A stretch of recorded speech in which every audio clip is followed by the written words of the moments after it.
arrivèrent finalement à Japura, sur les bords de la Vetalani.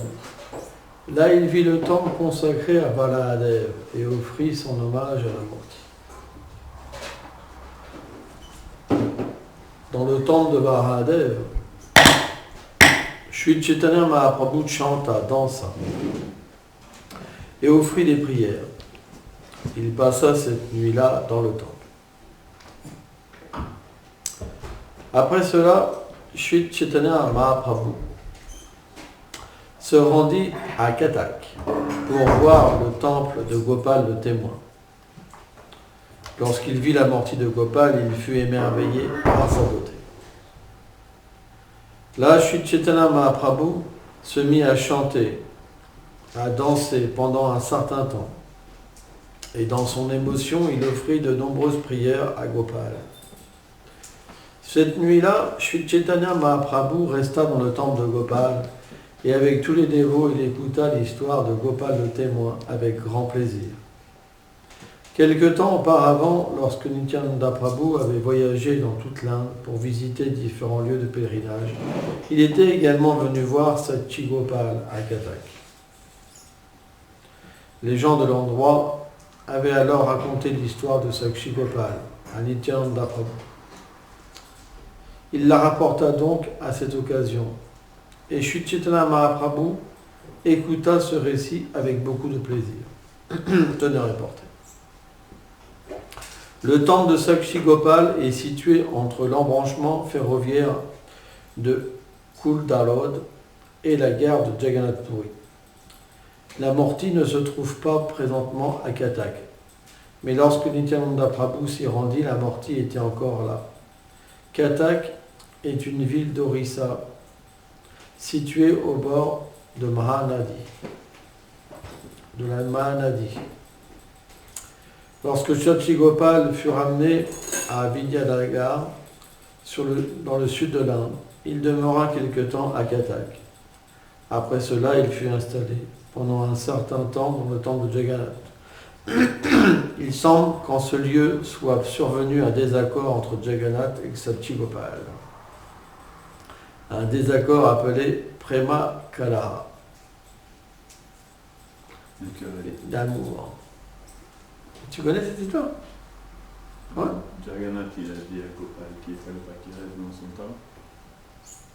Jagannath a dit à Gopal qu'il ne fallait pas qu'il reste dans son temple? Ben, il l'a envoyé à Gopal. Ouais. Afin de résoudre cette querelle d'amour, le roi d'Orissa fit construire un village à environ 10 km de Jagannath Puri. C'est dans ce village appelé Satyavadi que Gopal fut installé. Par la suite, on y érigea un nouveau temple. Il y a maintenant une gare appelée Sakshi Gopal. Les gens peuvent ainsi venir voir Gopal le témoin. Pas tous les jours. Ouais, on ne peut pas rentrer. Umaganati Milandasya Ganam Shadam Shadakuni Shakshu Meitaminatasme Shigulabani.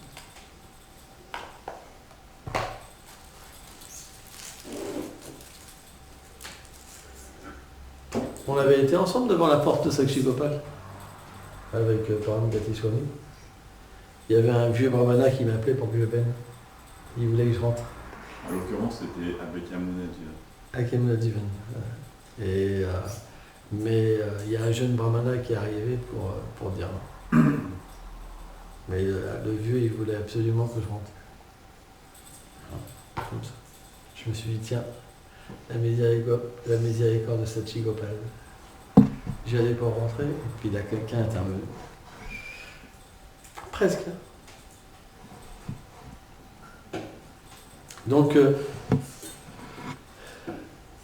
il y a un point particulier, c'est que Chaitanya Mahaprabhu, bien qu'il soit Dieu lui-même, et qu'il vient dans l'humeur d'un dévot, et pour cela, il nous montre l'attitude à avoir. Et on voit que dans souvent les récits de Mahaprabhu, Chaitanya Mahaprabhu met un sens particulier dans l'adoration de la déité. C'est vrai. Souvent, Chaitanya Mahaprabhu était dans un temple, il dansait pour le Seigneur, il chantait pour le Seigneur. Et il pouvait rester des heures, même sans cligner des yeux. Des heures et des heures. Hein. Et simplement, il restait au loin pour voir Jagannath. Pourquoi? Parce qu'il pouvait, quand il regardait le Seigneur Jagannath, voir son Seigneur Shyamasundara. Il était en état d'esprit de Srimati Radharani, et naturellement, quand il venait au temple, il retrouvait Krishna. Donc, on parlait hier avec Yashua Duval que parfois certains dévots, ils n'ont pas la bonne fortune de pouvoir aimer contempler Krishna. Parce que Bhaktivinoda Thakur explique un point particulier. Il dit, pour un néophyte, il ne peut pas imaginer le Seigneur suprême, il ne peut pas voir le Seigneur suprême. Tant qu'on est conditionné par les trois modes de la nature matérielle, on ne peut pas voir le Seigneur suprême. C'est pas possible. Parce que le Seigneur suprême se trouve sur le plan Vasudeva, chez la Prabhupada. Le plan où les trois gunas n'ont pas lieu, n'ont pas d'existence. Donc quand une personne, par son attitude de service, est introduite sur ce plan, alors elle peut directement s'adresser au Seigneur suprême et pouvoir voir le Seigneur suprême avec les yeux transcendantales, entendre le Seigneur suprême avec ses oreilles transcendantales, sentir le Seigneur suprême avec son odorat transcendantal et toucher le Seigneur avec ses mains transcendantales. Sans ça, ce n'est pas possible. Le Seigneur est nirguna, sur un autre plan. Et donc, Srila Bhaktivinoda Thakur explique que la seule chose qu'une âme conditionnée peut se rappeler, c'est la déité. Parce que sans ça, ça relève de l'imagination. La déité, elle est la forme à travers laquelle le Seigneur choisit de se révéler. Et c'est une forme très miséricordieuse. Pourquoi? Parce que Krishna, dans cette forme-là, il se fait habiller, on peut cuisiner pour lui alors que les gens ne sont pas qualifiés. Parce que dans le monde transcendantal, l'expertise est sans limite. Et là, sur ce plan de la déité, Krishna accepte des gens qui sont vraiment inqualifiés pour le servir. C'est pour ça que la déité est une manifestation de Krishna très miséricordieuse. Par exemple, le Saint-Nom, prenons le Saint-Nom, c'est vrai que le Saint-Nom, c'est le processus pour cet âge, allez, nama, allez, nama, allez, nama, mais à moins qu'on chante à un certain niveau, la forme n'apparaît pas du Seigneur. Les attributs n'apparaissent pas. Que dire des divertissements? Vous comprenez? Ça veut dire que vous ne pouvez pas vous engager physiquement dans un service. Parce que ce service-là, il n'est réservé qu'aux âmes libérées. C'est pourquoi le Seigneur Mahaprabhu explique dans le Chitta-Ashtamrita qu'il apparaît dans le Chitta Bhagavat ou le Chitta-Ashtamrita, qu'il apparaît toujours sur deux formes éternelles, le Saint-Nom et la déité. Et ce qui est vraiment intéressant, c'est qu'Haridas Thakur, dans le Harinam Chintamani, explique qu'en chantant, on a médité sur la forme de la déité. Et le chant et la forme vont se combiner pour révéler en fait Krishna, les attributs de Krishna et les divertissements du Seigneur. Ce n'est pas simplement une méthode, parce que c'est Haridas Thakur qui parle devant Chaitanya Mahaprabhu. C'est Chaitanya Mahaprabhu qui a révélé la manière qu'il fallait chanter le Saint-Nom devant Haridas Thakur, à travers Haridas Thakur. À un état immature, on doit méditer sur la forme du Seigneur. Et cette forme-là, c'est la forme de la déité. Et puisque Krishna et la déité sont une même personne, automatiquement, si on chante avec cette conviction que la déité n'est pas différente du Saint-Nom, et que le Saint-Nom n'est pas différent de la déité, les deux se combinent.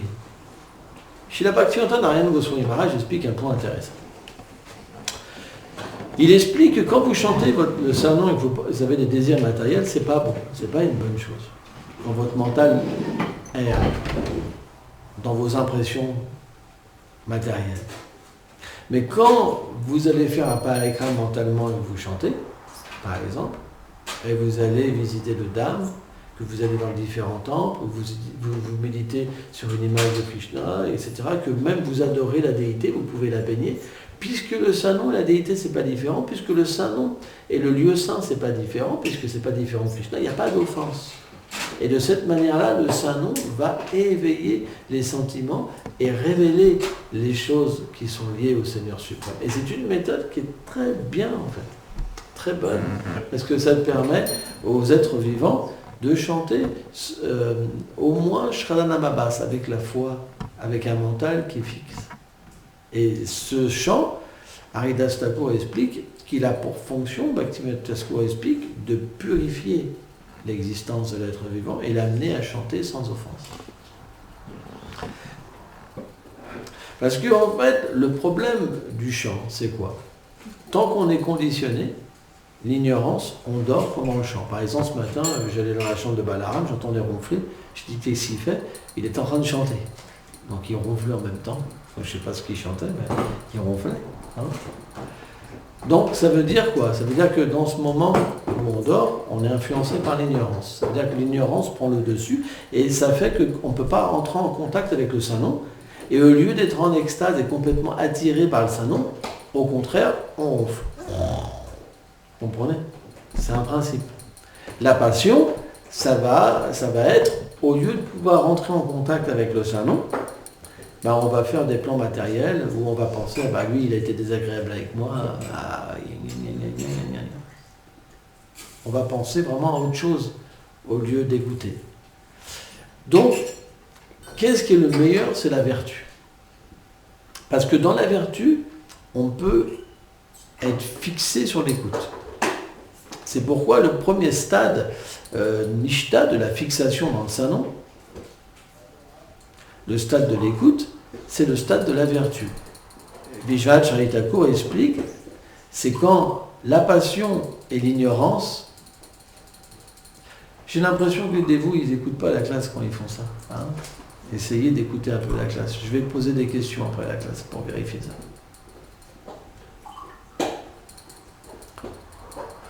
On est là pour écouter. Hein. Srila Vishwanath Chaitanya Thakur explique que le stade de la fixation Nishta, où on peut écouter le Saint-Nom, sans avoir le mental qui dévie, c'est le stade où l'ignorance et la passion sont endormis. C'est un stade où ils ne sont pas détruits, mais ils ne peuvent pas se manifester. Ça veut dire que la vertu prédomine. Et dans ce stade de la vertu, ça veut dire quoi? Méditation. Quand la vertu prédomine, à ce moment-là, on peut se fixer sur le Saint-Nom. Et comme notre attitude n'est pas offensante, et naturellement, elle va nous permettre d'écouter, le nom va pouvoir purifier notre cœur, et le nom va pouvoir naturellement éveiller sa puissance, sa douceur. Et là, la réalisation va commencer. Le goût va se manifester, l'attachement va se manifester. Et l'expérience spirituelle. C'est pour ça que parfois, un dévot immature, parfois il peut méditer, parfois il ne médite pas, parfois il s'endort tellement qu'il n'arrive même pas à chanter 3 tours en 3 heures, par exemple. Donc il y a plein de possibilités. C'est pourquoi, par exemple, des dévots, parfois, ils viennent me voir et ils me disent « Mais comment ça se fait? Là j'étais bien, maintenant j'y arrive plus. » Mais c'est simplement l'influence des 3 lunas. Alors on pourrait se dire, mais comment je peux détruire l'ignorance et la passion? Comment me fixer dans la vertu? Il suffit simplement de suivre les principes du service de dévotion.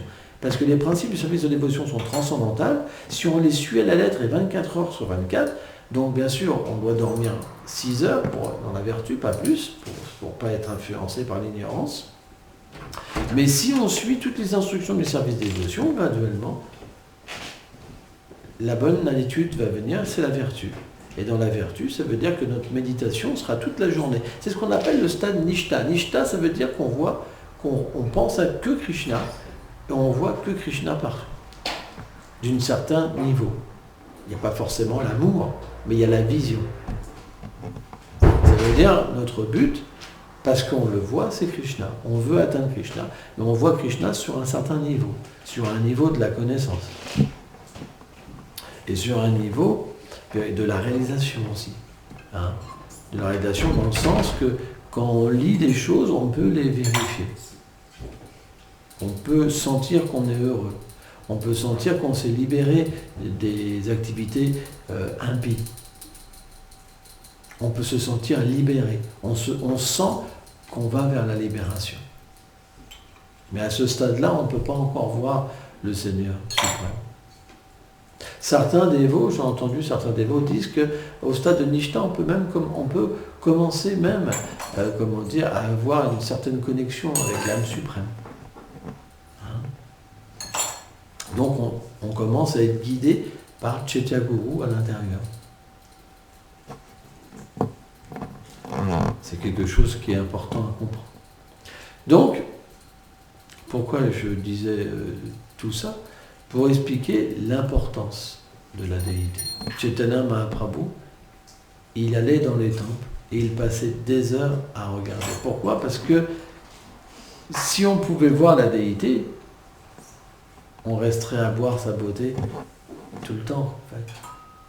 Vous comprenez? Et donc Chaitanya Mahaprabhu, comme il est le Seigneur lui-même, et qu'il a montré le plus grand exemple, il passait des heures à regarder Jagannath. Des heures. Donc, Chaitanya Mahaprabhu, dans son pèlerinage, donc, est arrivé donc, à ce temple, Satchigopal, et il désirait entendre cette histoire de Satchigopal. Alors, est-ce que c'est lui qui l'a raconté? Je me rappelle plus. Nityananda, oui, mais il s'est expliqué que Nityananda était venu avant. Il a entendu des habitants locaux. Ouais. Et ensuite, quand il est revenu avec Chaitanya Mahaprabhu, il a expliqué. D'accord. En fait, le Seigneur Chaitanya Mahaprabhu l'a entendu de Nityananda. Ouais. Voilà. Donc c'est une histoire qui est véritablement merveilleuse et qui nous fait comprendre que les associés éternels du Seigneur suprême, ils viennent pas simplement pour distribuer la religion de cet âge, comme Prabhupada a distribué le Saint-Nom, établir un mouvement. Hein. Mais ils peuvent parfois, venir pour établir quelque chose d'extraordinaire. Par exemple, il y avait deux brahmanas. Un brahmana qui était âgé et qui avait demandé à un jeune brahmana de l'accompagner pendant son pèlerinage. Parce que maintenant, on peut prendre le train, rickshaw, mais avant, il fallait marcher des centaines de kilomètres à pied.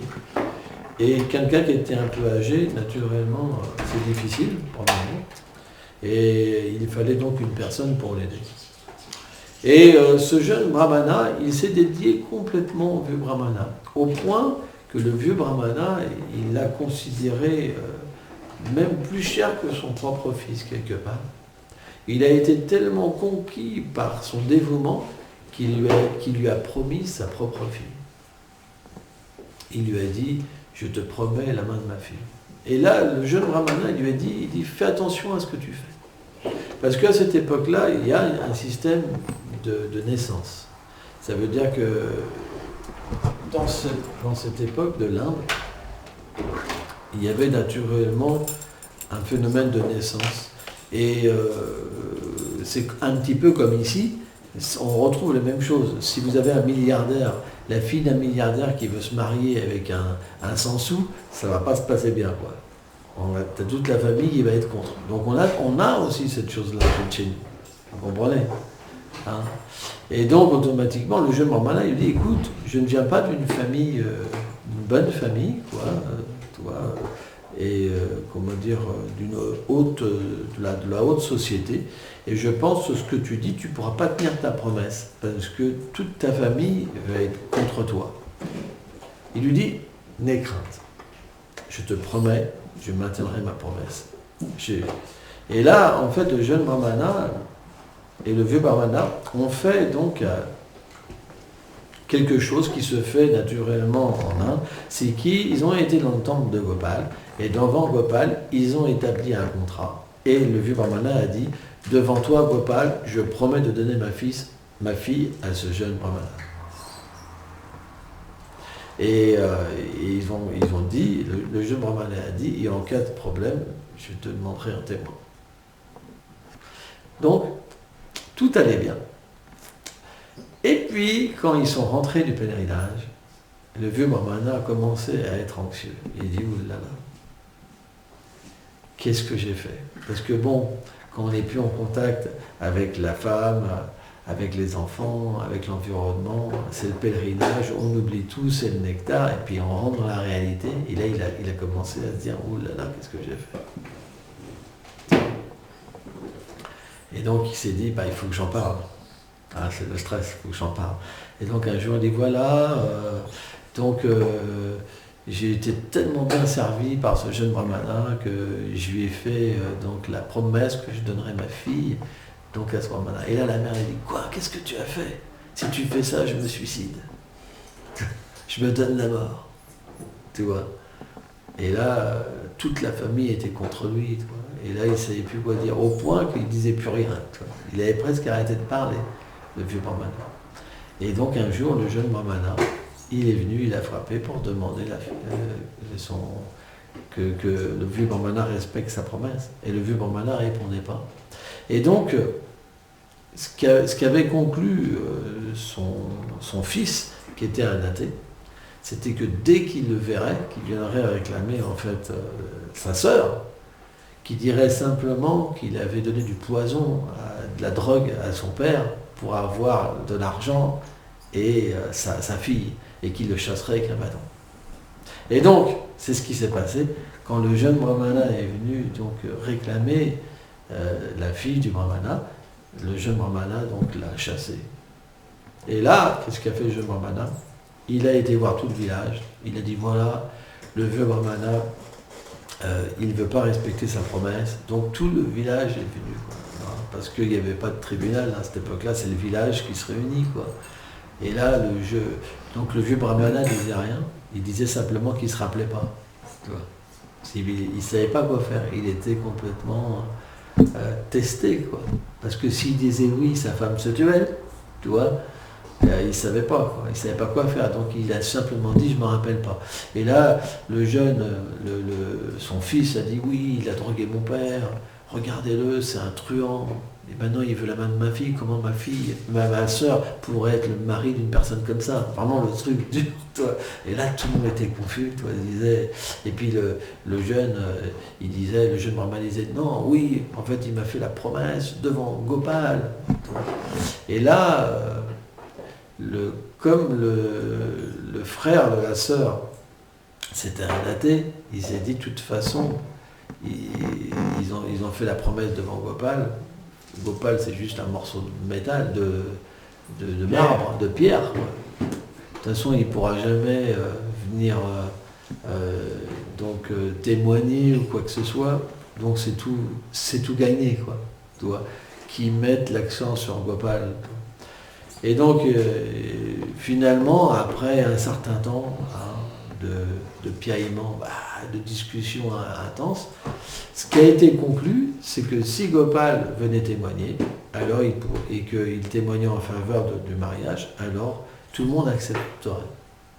Donc, d'un côté, le jeune brahmana a été rassuré, le vieux brahmana a été rassuré, parce que c'était des purs dévots. Ils savaient que Krishna allait faire l'arrangement. Et d'un autre côté, les athées, ils étaient rassurés parce qu'ils étaient persuadés un morceau de pierre ne pourrait pas du tout témoigner. Vous comprenez le point. Donc tout le monde était satisfait, donc ça s'est bien fini. Et donc le jeune brahmana est retourné, donc il a fait des centaines de kilomètres à pied, il est arrivé devant Gopal, il a dit, voilà Gopal, tu m'as promis que tu te porterais témoin, et là je suis dans un dilemme parce que le vieux brahmana ne veut pas me donner la main de sa fille. Donc il faut que tu fasses quelque chose, il faut que tu viennes. Et là, Gopal lui a dit, mais on n'a jamais vu une mortie marcher. C'est pas possible, on n'a jamais vu une mortie marcher. Va là-bas, j'arrange tout. Va. Il lui dit, non, il faut que tu viennes. C'est ça le pacte, il faut que tu viennes. Il faut que tu viennes témoigner. On va dire, on n'a jamais vu une mortie qui parle, non? Ouais. Et donc, parce qu'elle devait être... tu l'as vue toi? Ben non, tu l'as pas vue. Elle devait être grande, c'est une mortie qui devait être assez grande. Et donc, il lui a dit, d'accord, je viens avec toi, mais je marcherai tant que tu ne te retourneras pas pour me regarder. Tu pourras, à la fin de la journée, quand tu entendras à la fin, alors je ne me rappelle plus de tous les détails, mais bref, il voulait que ce brahmana lui cuisine 1 kilo de riz par jour. Donc c'est beaucoup, hein. Ça veut dire qu'il devait bien manger le brahmana après. 1 kilo de riz par jour. Et que, en fait, tant qu'il entendrait les clochettes de cheville, il devait marcher sans regarder. Et que quand, en fait, Gopal arrêtait de marcher, il lui cuisinerait 1 kilo de riz par jour. C'était ça. Et donc, les jours sont passés, donc il entendait les clochettes de cheville du Seigneur. Alors, c'est extatique, parce que les clochettes de cheville du Seigneur, c'est pas un son ordinaire. Hein, c'est un son complètement transcendantal et qui apporte une extase qui est illimitée. Hein. Donc il devait être simplement absorbé dans ce son-là, quoi, hein, et empli de sentiments d'amour.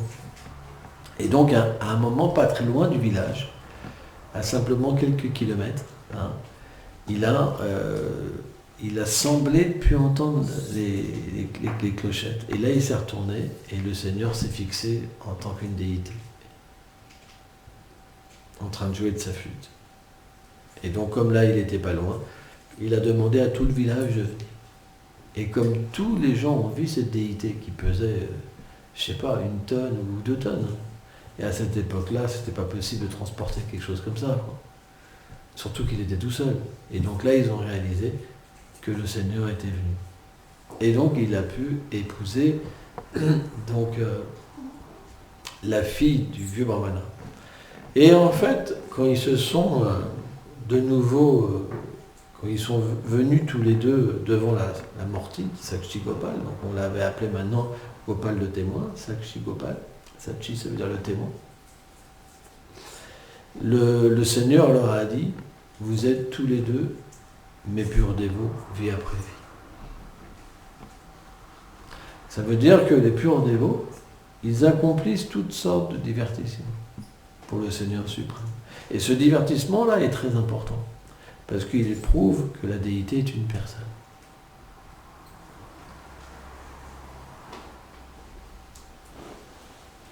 Donc, si on médite sur ces divertissements, et qu'on sert à la déité, on va pouvoir développer une relation avec la déité. Parce qu'à travers ces divertissements, nous sera donné la possibilité d'établir une relation et de voir le Seigneur accepter nos offrandes, voir le Seigneur accepter notre service, voir le Seigneur nous aimer. Et cet échange, en fait, entre la déité et le pratiquant va faire que le pratiquant graduellement va commencer à éveiller ses sentiments éternels et il va pouvoir avoir même des réalisations même de sa forme éternelle et de son service éternel. Là, bien que le Saint-Nom dans cet âge est le processus le plus important pour développer l'amour, les autres processus marchent aussi. Ça veut dire qu'à travers l'adoration de la déité, on développe l'amour de Dieu. Et d'ailleurs, vous avez des grands Vaishnavas, des très grands Vaishnavas, qui dormaient avec leur déité, qui vivaient avec leur déité. C'est une réalité. Il y a eu plein de grands Vaishnavas, les associés de Chaitanya Mahaprabhu. Par exemple, Lokanath Goswami, par exemple. Lokanath Goswami, la déité, parfois, lui demandait la nuit comme ça un sweet rice, par exemple. Ou parce que Krishna avait dansé avec les gopis, il avait un peu mal aux pieds, et Lokanath était obligé de masser ses pieds pendant des heures, comme ça. Tu vois ? Et parce qu'il se couchait tard, le Seigneur lui disait « Me lève pas trop tôt demain matin, je veux me reposer un peu plus. » Donc, c'est très personnel, une déité. Une déité, elle parle, une déité, elle aime son dévot, et il y a une relation d'amour qui est là. Donc, quand on est Pujari, chef Pujari, ça veut dire quelqu'un qui a une relation avec les déités et qui la transmet aux autres. pujari. C'est pas quelqu'un qui fait juste du puja avec une cloche en comptant les tours. Vous comprenez? 4 tours aux pieds, 2 tours au nombril, 3 tours autour de la tête, 7 autour du corps. Voilà. Alors tu vois, le puja c'est ça. Hein.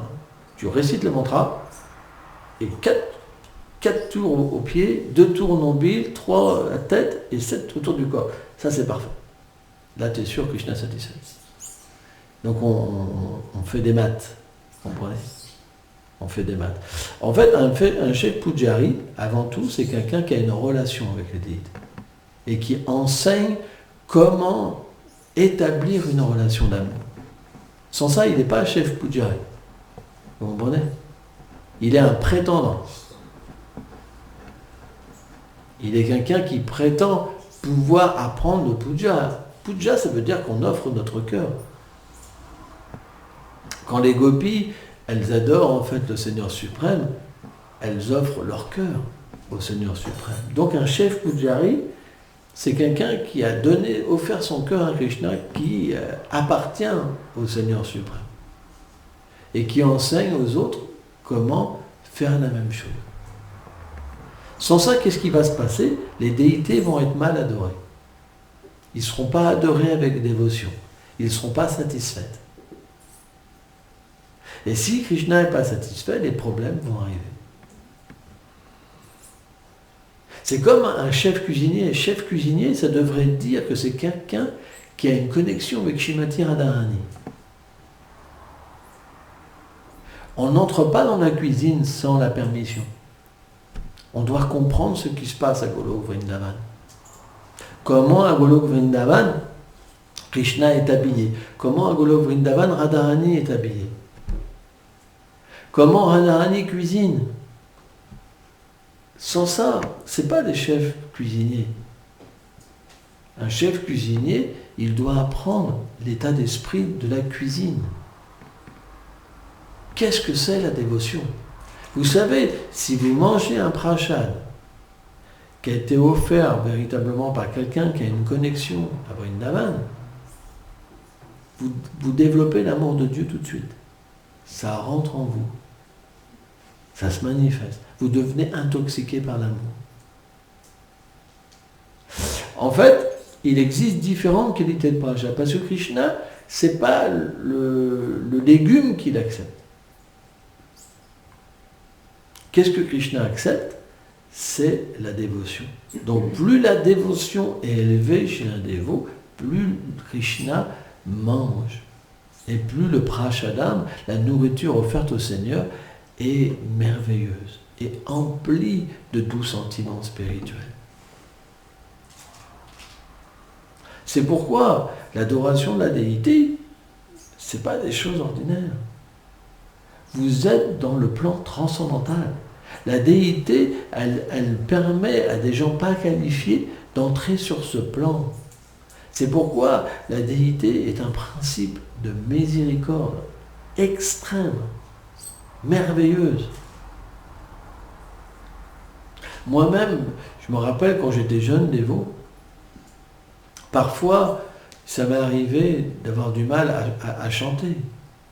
Mais quand je prenais refuge de mes déités, j'étais toujours protégé. Elles me donnaient toujours leur protection.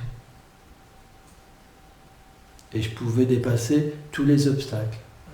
Rien que simplement en leur rendant mes hommages.